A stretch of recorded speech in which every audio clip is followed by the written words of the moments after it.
Corruption, I've thought about corruption when I was holding the highest post in this country. From my standpoint, there are certain causes of corruption. One cause is subjective, the other cause is objective. First, I want to talk to you about the objective part of the corruption. People compel you that you should be corrupt. Your society gives you the incentive, the attraction, the allure that you should be corrupt because society believes in wealth, in power, and in fame. Therefore, the person who is holding the highest post in the government offices, he is certainly compelled from his family, from his relations, from his tribe, from his people around him, when they see that they have so many other good opportunities, so they want to avail it through illegal means. These are the outer or objective causes of corruption. But there is a subjective part in it, which is my focus of attention. And I think there are three forces which drive humankind, human beings in this universe when they are born and when they get consciousness. One is power. Everybody wants power. The second is fame. The third is wealth. But they are all mixed up with each other. With the power rests money. With the power rests fame. So subjectively, we are prone toward these forces. And as you see so many things in this world, the main causes of all these problems, the war between the nations, the conflict between the countries and states, is all because we want power, we want domination, we want wealth, we want so that we should rule this world. But human beings have their limitations. You cannot cross it. You cannot cross that red line. Therefore, I feel when I was holding high posts in the government, I was sometimes used to think that why shouldn't I go and grease my palm? But God, the divine soul, saved me from going to that. And I forced myself, and I thought that I should go unmarried, and I will not deviate an inch from what the rules and the laws are there. The point is, there are so many unfortunate aspects of corruption. For example, I was holding secretary's post, and there was the budget of the education department then was 6 billion, and my pay was round about 1,50,000. Now I'm getting 1 lakh rupees, but I'm sitting on a budget as a principal accounting officer of 6 billion rupees. So how could you resist your passions? How could you resist your passions not to accept any bribe, not to go for corruption, not to go for illegal practices? What is corruption? Corruption is illegal practice. You violate the laws. Therefore, I thought that I must not be attentive to what my passions are telling me. Because this corruption is something psychological. There are rules, there are laws, there are statutory bodies which stop this corruption. But people even don't fear. The fear of God is eliminated or is removed, or it just flies when your passions dominate your rational self. So as a rational human being, I think we all are prone to corruption, but the man who wants to stop it, he must think twice, 100 times, that if he goes for corruption, basically he cuts his future. He cuts the dreams which he looks towards the future. Today, the youth sitting here, you are the people who are going to hold the offices of this country tomorrow. And our future is in your hands.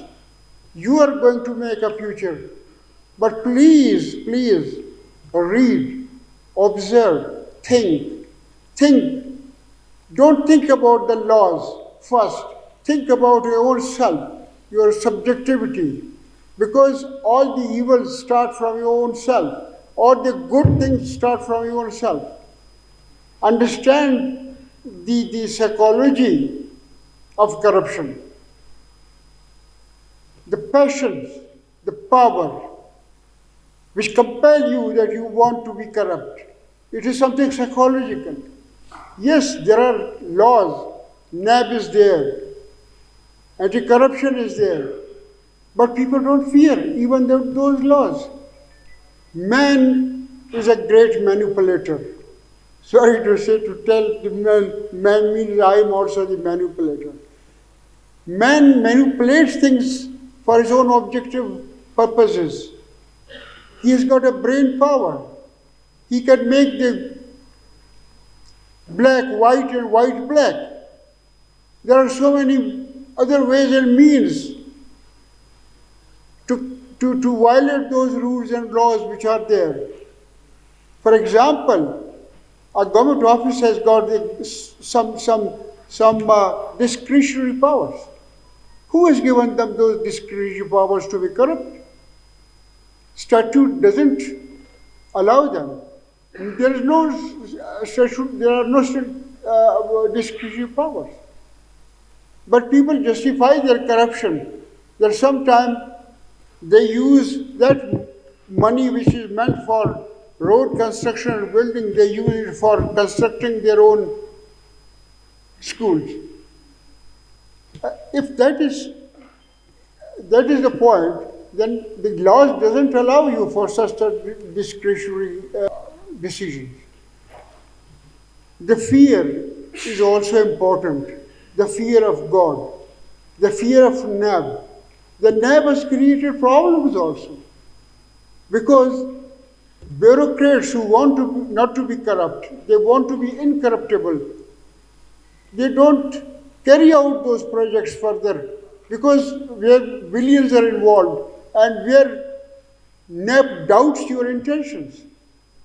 So the bureaucrats just they put their pens down and they don't participate in completing those projects on time. And the projects have gone waste, the money gone waste, the national exchequer gone waste, everything. Because the bureaucrats, they fear that if we release funds, then might be we are caught by the NAB authorities. This problem I have faced during my service, right from my assistant commissionership to my chief secretaryship. Every day was a test day for me. Every day I was following the rules. But the rules were so rigid. And the fear of God was not there. I'm not preaching you to be religious. I'm not preaching you, but there's a fear. The fear of NAB, for example, we take that this will stop the bureaucrats from doing corrupt practices. But that does not work. Even then there are corruptions. To stop corruption, we think towards the future. Reforms. Now I will talk 5 minutes about reforms and then end my speech. Reform. How to reform your society? You must educate your society first. But then you make laws which are easily to be followed. Don't create complications. So I think that the future is there, provided that you educate yourself. First try to understand that at a psychological level, what is happening inside your heart, your passions. What is passion?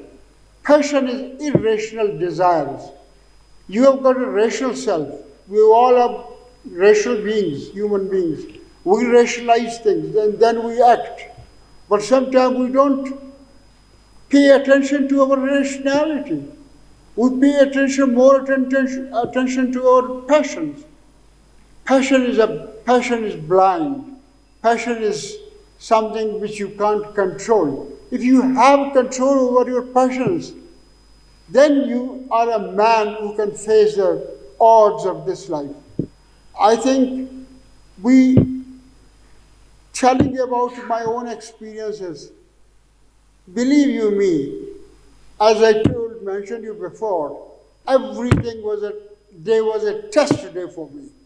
Test day of my passions, test day of my rationality, test day of my this and test day of my that. But to be very frank and honest with you, I have always tried, irrespective of anybody's caste, color, religion, and anything. I told my subordinates, just go on marriage. Don't violate the marriage. And stop this game of passions. So ladies and gentlemen, I hope you will agree with me that first go and read about the driving forces which drive humankind. One is power. Power corrupts. Absolute power corrupts absolutely. Power comes through money. Money is there. Fame comes through money. You have got a big bungalow. You have got this. My family used to tell me that so many secretaries have served here. Why don't you have a house? I said, I'm living on my pay. I can't afford to be corrupt. Today I have one house in Quetta, and that house I built with very difficulty.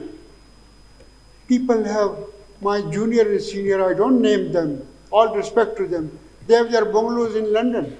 They have their bungalows in Karachi and Islamabad. And they have minted money. They have robbed this province. Billions of rupees have allocated to this province. And all that amount was gone into corruption. Because they don't have fear. Even they does not fear God, nor NAB. But they should fear their own passion. Your yardstick of truth is your own passion, your own heart. Don't look to the NAB, don't look even to God, if you like. But look to your subject itself. God is here in your heart. If you understand your own passions, then might be you stop your corruption cuts your future. It darkens your future. I don't have money today, but I look to the future. You are young. You are young. Future is with you. Don't blacken your future by minting money. Money is nothing. I have lived without accepting any bribe because I believed in the future of mankind. Today, if you go and blackening your hands with this coal business, then you don't have any future. So please, my request is that you should have some future in your heart and your passions. Be passionate, but passionate to create, passionate to think things which you want to discover. Be curious, go and study in your libraries. You have got a beautiful university. It is one of the best universities in the whole of this country. But don't darken your future. Don't darken your future. Try to understand the psychology and philosophy of corruption first. Because rules, laws are there, but rules, laws even cannot stop people from doing corruption. Today, corruption is being carried out in this country. Why? because people are not conscious about their own future. Be cautious of your future. You are a student of future. You understand what I mean when I talk about future. Future is in your heart. It is here. God is here. Everything is there. Our professor used to tell us in the university when I was a student in philosophy department in the University of Punjab. They would say, man is the measure of all things. Man is the measure of all things, sir.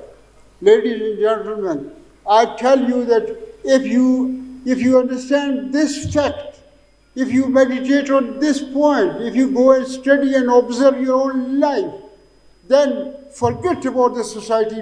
Society is corrupt. Bureaucrat is not corrupt alone. Society is corrupt. Society gives you the incentive. Why you have not made a bungalow? Your relatives tell you. Why the others are having good cars? Why don't you have that car? Society is corrupt. Don't believe society. Believe your own heart. So I don't want to talk much because I had decided that today I will talk about the psychology of corruption, the philosophy of corruption, before going and quoting my own things to do. Maybe I've been corrupt in using the government petrol sometime, exceeding the limits which were provided to me. Maybe I have done something inordinately.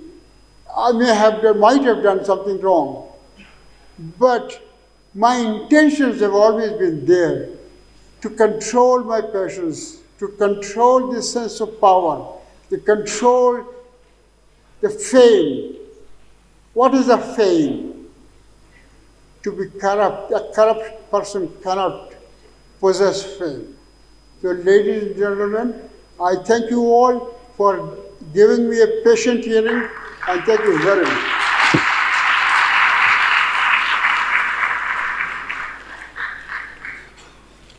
Thank you very much sir for your profound talk. हमारे दरमियान मौजूद हैं आज जनाब professor doctor Khalid Hafeez साहब, जो कि vice chancellor ब्यूटिम्स के तौर पर अपने खिदमात सर अंजाम दे रहे हैं। आपने तालीमी मैदान में 30 साल से ज़ायद अपने खिदमात